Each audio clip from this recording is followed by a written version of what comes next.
యెషయా గ్రంథం 14:32 ఒక మాట ఉంటుంది. ఏంటంటే, దేవుడు సియోను స్థాపిస్తాడు, శ్రమనొందిన జనులందరూ కూడా అక్కడికి వస్తారనే మాట అక్కడ రాయబడింది.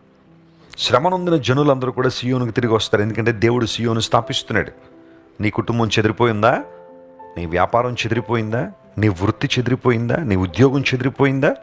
దేవుడు నిన్ను స్థాపించడానికి ఆయన ఇష్టపడుతున్నాడు. God would like to establish you and strengthen you. శ్రమనొందిన జనులు అనేక మంది అక్కడికి వస్తారు. దాన్ని నేను ఎలా అర్థం చేసుకుంటానంటే, ఒక క్రైస్తవ జీవితం అనేక మందికి ఆశీర్వాదాన్ని పంచే జీవితం.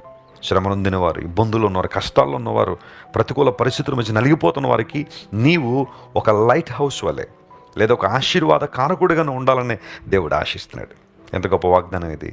ఒకవేళ ఎంతవరకు నీ జీవితం శాపముతో నింపబడిందేమో, అపహాస్యముతో నింపబడిందేమో, నిన్ను చూసి ప్రజలందరూ కూడా రకరకాల హేళన గీతాలు ఎత్తి పాడారేమో, కానీ దేవుడు నిన్ను దర్శిస్తున్నాడు కనుక, తన అభిషేకంతో నింపువాడు కనుక, తన ప్రభావంతో నింపువాడు కనుక, నీవు శ్రమనొందిన అనేకులను ఆదరించే వ్యక్తిగా, ధైర్యపరిచే వ్యక్తిగా, బలపరిచే వ్యక్తిగా ఉంటావని లేఖనం ధృవీకరిస్తూ ఉంది.